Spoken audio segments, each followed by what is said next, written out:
Hi, and welcome to Chapter 7, Banks and Money. So we first start off the chapter by talking about asymmetric information. So asymmetric information is the idea that one party has more information about their own behaviors, usually compared to the other party. So why is this important? Well, when you go to the doctor, for example, there's asymmetric information because you present with certain problems. The doctor has a lot of information about what those problems might be, but you have to show the doctor that you have those problems. So there's an asymmetric information problem there. It's an asymmetric information problem in the classroom as well. It's not really a problem, it's just describing the situation rather than calling it a problem, but nevertheless, that's the way that economists describe it.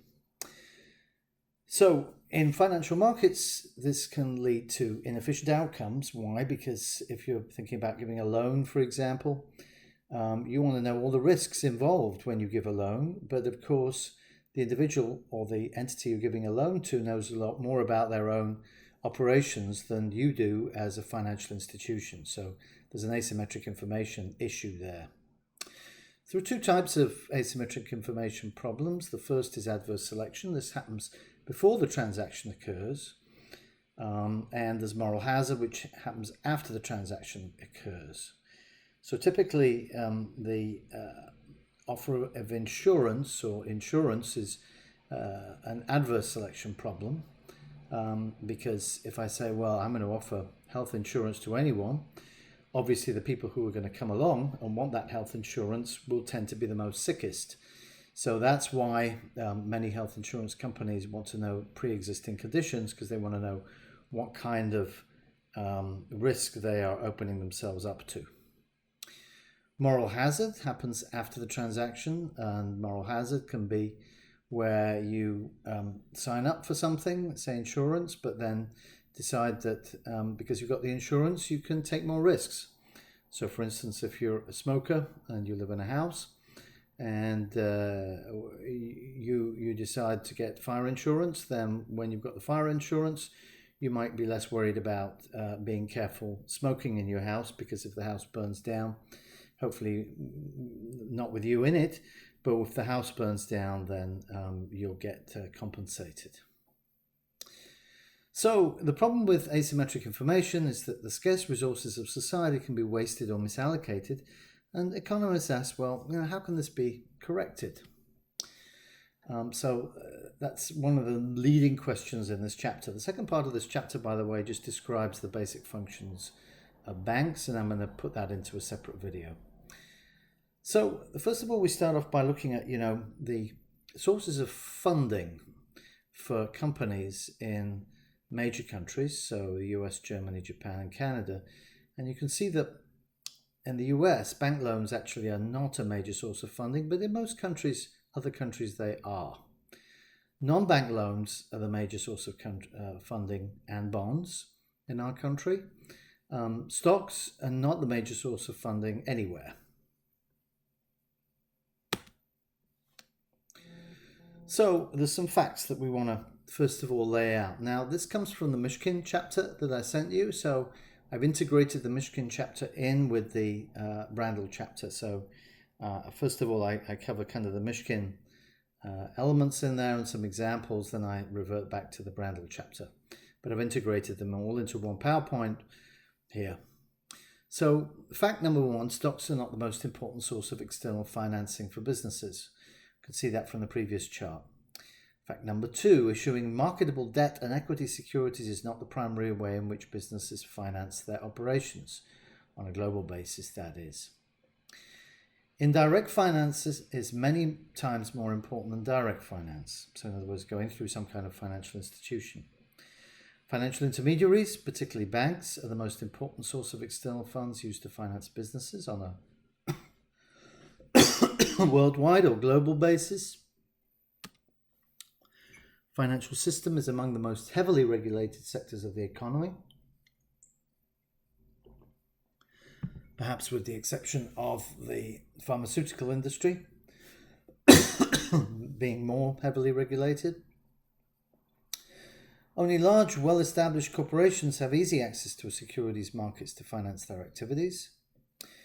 Collateral is a prevalent feature of debt contracts for both households and businesses. Collateral being the idea that you have to put some other asset up in order to get the loan. Lastly, debt contracts are extremely complicated legal documents that place substantial restrictive covenants on borrowers. Restrictive covenants being the stipulation of things you can and you cannot do. So the first concept that we want to come to or want to talk about here is transaction costs. One of the things about financial intermediaries, remember what they are, they're banks and other types of financial institutions. One of the things that they have an advantage in is economies of scale. In other words, if there's a fixed cost of doing something, in other words, drawing up a contract, usually the banks can reduce the cost of doing that by having a lot of transactions, and that means the fixed cost is spread among a lot more business, so that reduces the cost there. So that's economies of scale. Economies of scale being the idea that as you increase quantity produced, the average cost falls. Secondly, if financial institutions concentrate in certain sectors or concentrate in certain markets, then they will acquire a certain amount of expertise, maybe in doing certain types of loans or loans to certain sectors or loans within certain industries. For example, I notice American Bank, which is a corpus-based bank, advertises the fact that it specializes in small business loans. Well, that is something that obviously they've found a niche doing. So we've already said adverse selection occurs before, moral hazard occurs after, and we're also going to look at agency theory. Agency theory analyzes how asymmetric information problems affect economic behavior in the context of a corporation.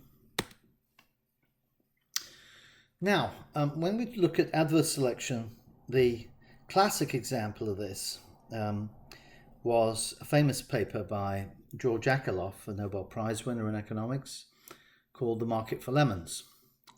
Lemons being cars that don't work too well, that break down a lot. And the idea here was that cars can be sorted into either one of two categories, lemons or peaches. So in other words, if you can't assess the quality, the buyer is willing to pay the average quality. So if the buyer doesn't know whether they're buying a peach or a lemon, if the peaches, everyone knows that they need less maintenance and they last a long time, they're going to attract a higher price if you know it's a peach. A lemon, because it breaks down all the time and probably has a limited life, you're not going to pay that much for it. But remember, it's a market for a specific type of vehicle, so the prices in the market are probably going to come to the average price. But if that's the case, then the sellers of the good quality items, if I know I've got a peach, then I'm not going to want to sell at that average price. Why would I? So I'll withdraw from the market. The buyers of the cars, of course, know this. So they look at the prices in the market and they say, well, if it was a peach, it would be priced a lot more. So in other words, all the cars in the market end up being lemons. So without some other actions, if that were the situation, there were just peaches and lemons and the average price was what the price was going in the market, then the market would kind of break down because everyone would know it was lemons and therefore no one would buy.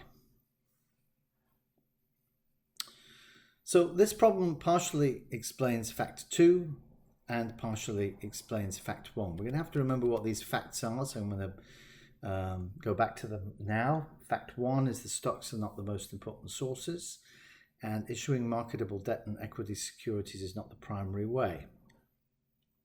So, in other words, basically, companies, lenders, are not going to want to have some kind of vetting of what they're buying usually. So the primary way in which companies are going to get their loans is more likely to be through an institution that vets and does investigations into that company, into their balance sheet, etc., etc.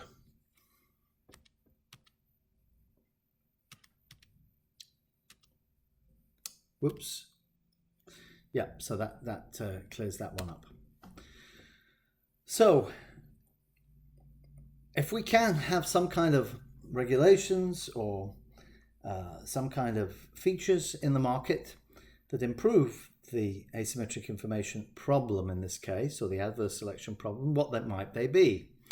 Well, the first is private production and sale of information, and that's why when you look at the stock market, there are brokers and they have research departments, and those research departments basically produce information about the companies that are issuing the stocks or have stocks available to be purchased. And you get ratings. If you open a brokerage account, you'll see these for the quality of the stock in terms of how long can it go on paying its dividend, and what's the management like, etc. What kind of product releases have they got going forward? Of course, the trouble is if you pay for that kind of research to be done, as soon as the research is done, it can be passed on, photocopied. So there's no real price on those things. So there's a free rider problem here. A free rider problem is the idea that no one will pay for the production of those things if the production of those things cannot be kept secret. And that's the case with research departments of brokerage companies. That's why brokerage companies can't charge, by the way, for that information. Government regulation to increase information. So one of the ways in which you can make these companies more transparent is by having government regulation, usually through the SEC when it comes to markets, to release information on a regular basis. So quarterly reporting is what the SEC does for all stocks listed on stock exchanges in the US. By the way, abroad, that's roughly every 6 months usually. It doesn't always work to solve the adverse selection problem, and it explains fact 5. So let's look at what fact 5 is again. Financial system is amongst the most heavily regulated, so that's why it's so heavily regulated. They have to do certain things at any point in time. So for instance, if an insider within the company sells a lot of shares or buys, or someone else buys a lot of shares in the company, maybe with the idea of taking over the company, that information has to be released so that the shareholders are aware of it. Financial intermediation is one way to solve it, of course, and that means let an expert institution, or an institution that has experts, I should say, do the research, and that explains facts 3, 4, and 6. So let's look at what 3, 4, and 6 are. 3 is indirect finance, many times more important. 4, financial intermediaries, most important source. And 6, only large, well-established corporations have easy access to security markets. See, those large, well-established corporations, there's less risk of them going bankrupt because they're not small and they've been operating for a long period of time. So the risk of owning them, blue chips is what we usually call them, is less. Collateral and net worth explains fact 7. So fact 7 was that there's often collateral has to be put up to secure loans, and that explains fact 7, that even with the search for information, even with the questioning of management, even with looking at reports published by the company concerned and quarterly reporting, there's still a risk there that the company may go bankrupt. And so a lot of loans, particularly when it comes to companies that have already issued a lot of debt or carry a lot of debt, a lot of loans require collateral. Collateral meaning, for instance, the mortgaging of the properties of the company, or some other asset that's to put up to secure that particular loan. We use collateral, for instance, in auto loans. So, for example, to get an auto loan, you usually have to sign a piece of paper which says that if you default on the loan, then the car is automatically repoed. And that's where the repossession or repo market comes from, with vehicles. Obviously, the institutions also look at your net worth there. So net worth is, something that's always calculated. If you ever go for a loan, by the way, they're always going to look at your net worth. Net worth meaning your assets minus your liabilities. In other words, if you get into trouble, can you pay off all your debts? Is there anything left?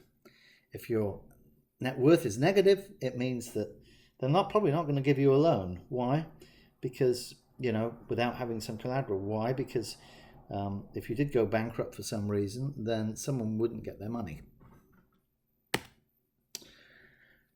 Example of this is Enron. Enron was a company developed in Houston that was supposedly a diversified energy corporation.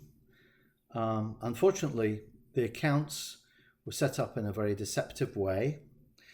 And if you go to Houston, you can still see the building is there on Smith Street.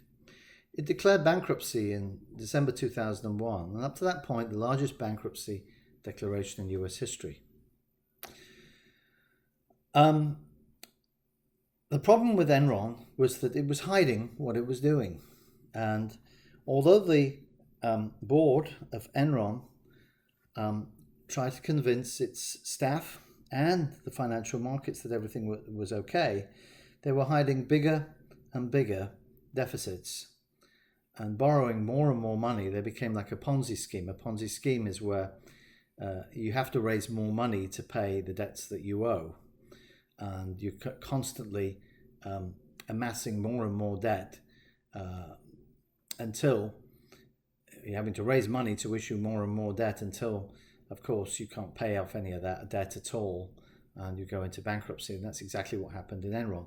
Happened in a very duplicitous way because the leadership of Enron actually plundered the pension accounts of their own workers. And not more than that, they invested the pensions of their own workers in their own stock, which was fine when the stock was going down, but when the company imploded, basically, all the pensions of the workers imploded. Many of them had got their life savings in those Enron shares, and those Enron shares were suddenly worth nothing. So government regulation can lessen this asymmetric information problem, but it can't eliminate them. Obviously, the quality of that accounting information is very important. By the way, that bankrupted a major accounting firm as well. No one would go to them anymore. It was called Arthur Andersen. They were one of the, I remember when I got my degree, some of the best students in my class went into Arthur Andersen. They were considered the creme de la creme of the accounting industry. And they went bankrupt because of this Enron scandal. It led to hardship for many of the firm's former employees, and their pensions became worthless. Okay, so we looked at adverse selection. It's kind of giving of the loans. Now, what about actually once you get the loan, and what kind of contract are you going to want to set up in order that you minimize moral hazard? Moral hazard happens after the loan has been given. Well, we have a special name as well for the kind of behavior that we're trying to mitigate or minimize. It's called a principal agent problem. So the idea is that we have two kind of entities in any organization. Those that are the principals, they have less information, so they could be the owners or the stockholders, and the agents. They're the people that actually implement or do the business and implement policy. So they have a lot more information about what's actually going on. They are the managers and the workers. And, this fact that you have a separation of the ownership and the control of the firm is a cause of principal agent problem, but also the fact that you have managers and workers. The principal agent problem as well is For instance, things like trying to mitigate that is things like making people clock in, making people account for their time on the job, etc. That's a principal agent problem.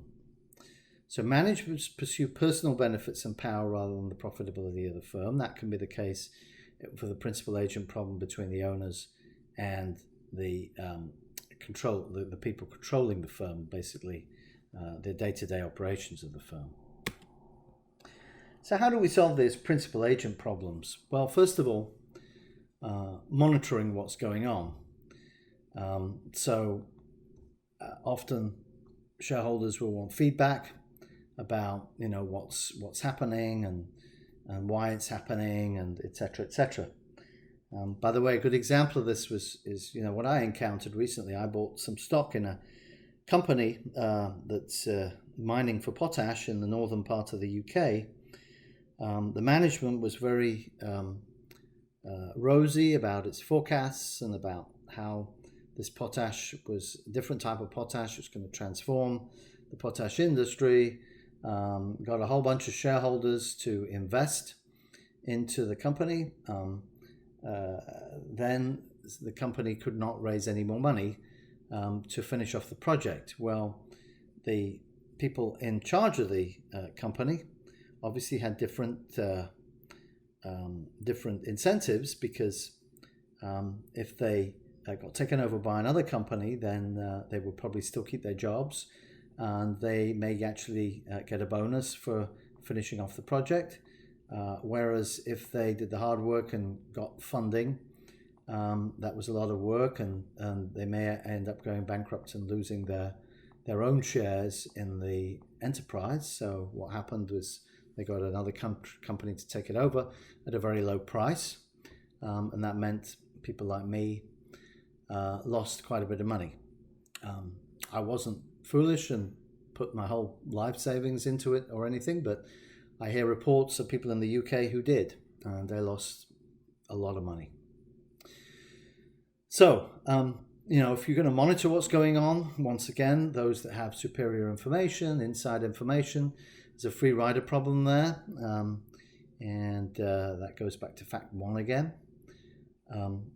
Why most of the principal agent problem, it's easier to do it through a financial intermediary. They can see what's going on and take action. Government regulation to increase information, so that's why it's heavily regulated.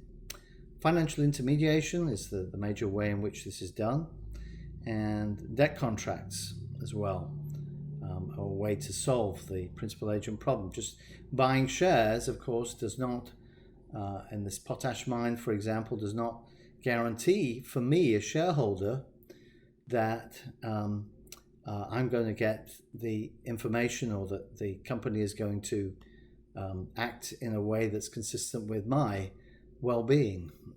They may operate in a way that's consistent in the management's well-being. So borrowers have incentives to take on projects, and maybe to make those projects look less risky, financially risky, than they really are.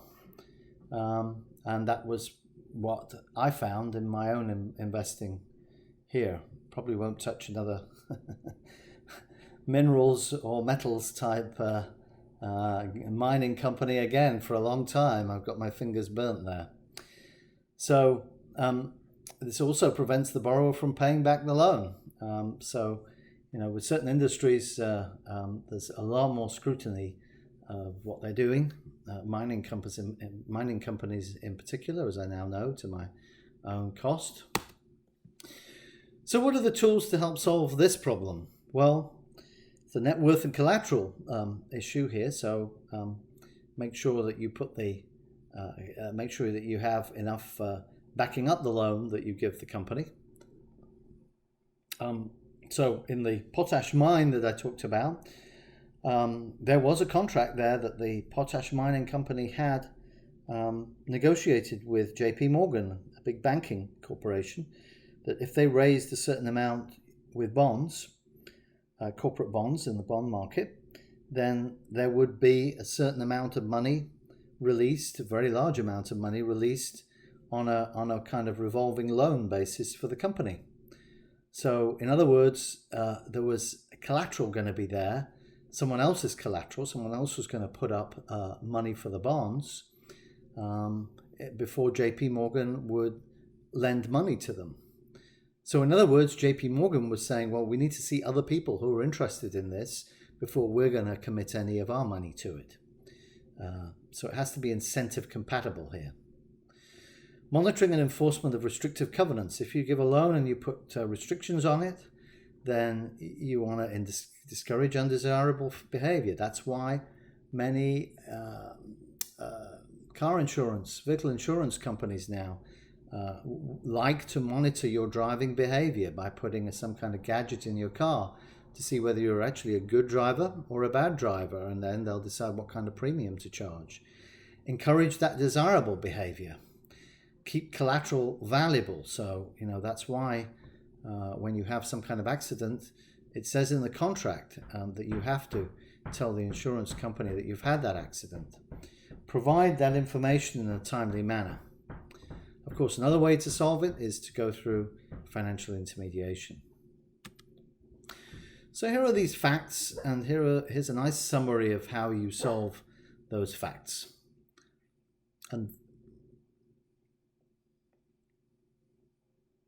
Or the problems, the adverse information problem and the tools that explain those facts. Probably a better way of putting it. I like this table. I think it's very good. It nicely sums up problems in financial markets and other markets for that matter. He now goes into a kind of an application looking at financial development and economic growth. So financial repression is what we call a situation where you have, it's usually found in developing countries, where you have an institutional environment that's characterized by a poor system of legal property rights. So in other words, if you're going to make a loan for a mortgage, for example, a commercial or residential mortgage, the mortgage company has to know that they can repossess that particular property. So that's an important part of giving the mortgage. A poor legal system. So, if the people who loan the money, or the company that loans the money, if there's a default on the mortgage or the loan payment, the company has to know that it can go to court in a timely manner and get that collateral back to cover themselves. And so, it's difficult for those lenders to enforce those restrictive covenants. The information coming out of the company, if it's a corporation, can be not as good as we have here. That's one of the big criticisms, by the way, of China, that their accounting standards are a lot weaker than ours. So when you look at, for instance, a balance sheet for a Chinese company, some of it can be made up. There's no one really checking that, and there's no one enforcing that either to the same extent. And if you go to the regulators and make a complaint, in many cases that complaint is ignored. Government intervention through direct credit programs and state-owned banks. Now, in certain countries like Malaysia, there are banks which basically lend to companies or entities as instructed by the political party in power. So it's not done on a proper capital allocation basis in terms of the best return with the least risk. It can be done because Minister X wants it done, etc., etc. So that can be another big issue. And the financial systems in those developing and transition countries face those difficulties that keep them from operating as efficiently as our markets operate. So in many of those developing countries, the system of property rights functions poorly, making it hard to use those two tools effectively. And of course, there's corruption to deal with as well.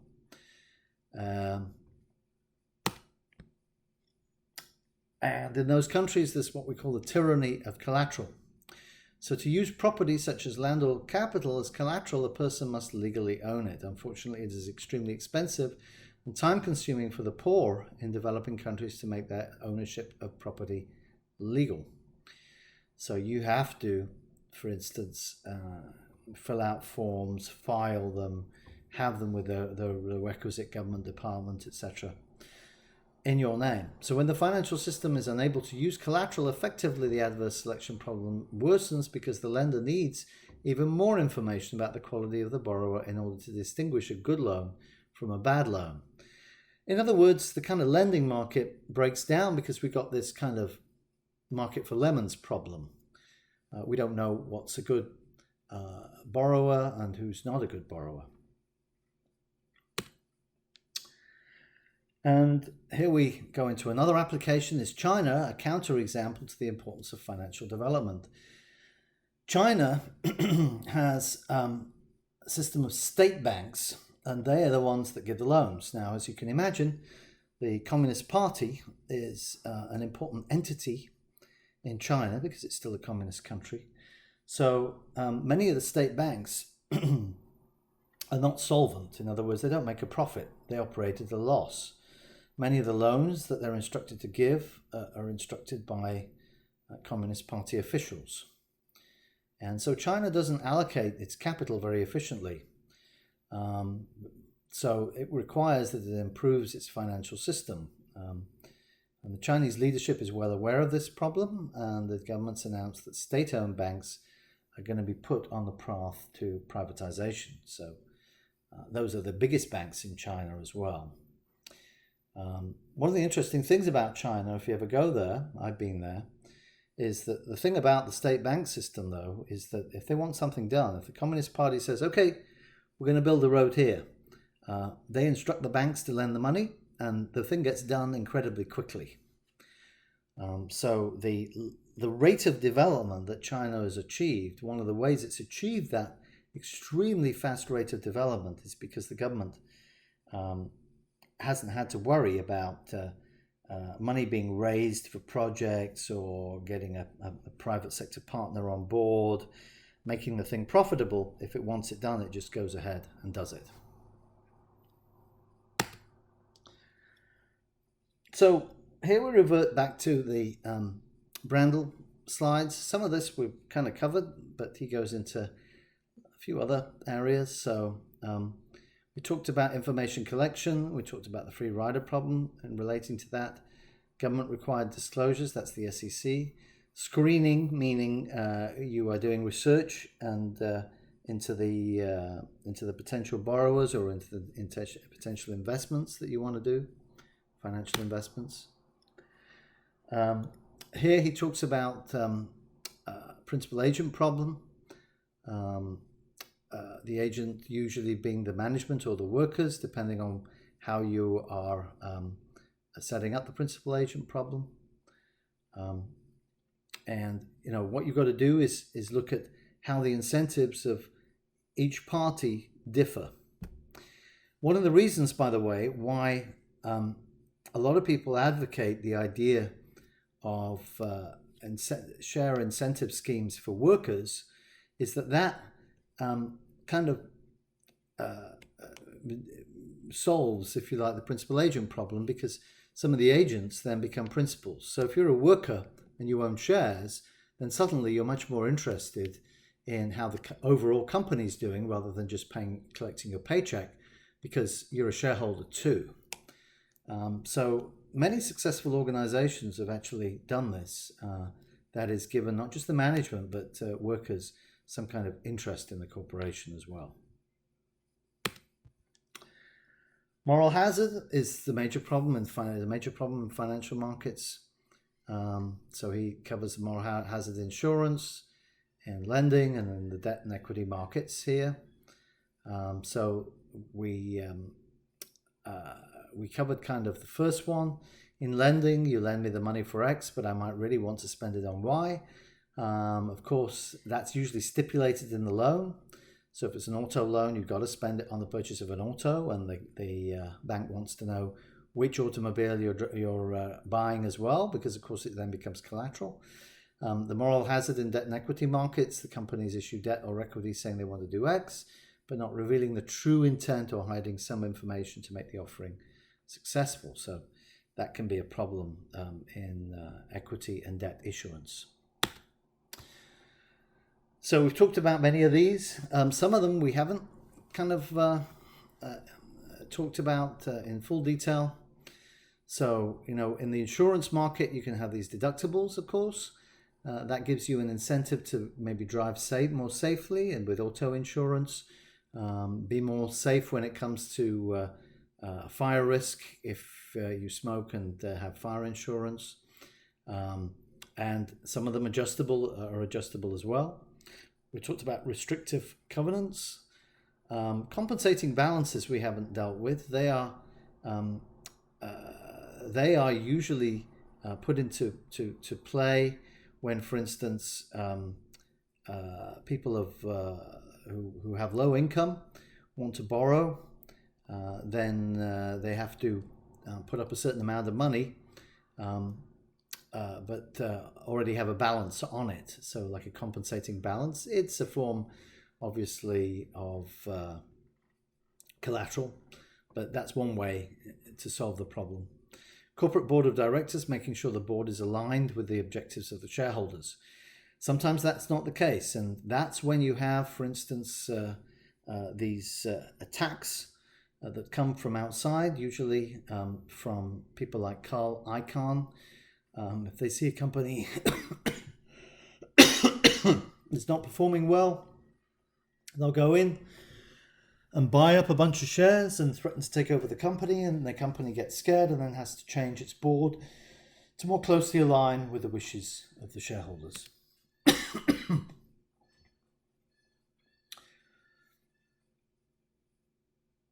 Now, the next part is to do with banking, so we're going to delay that for the second video. Thank you.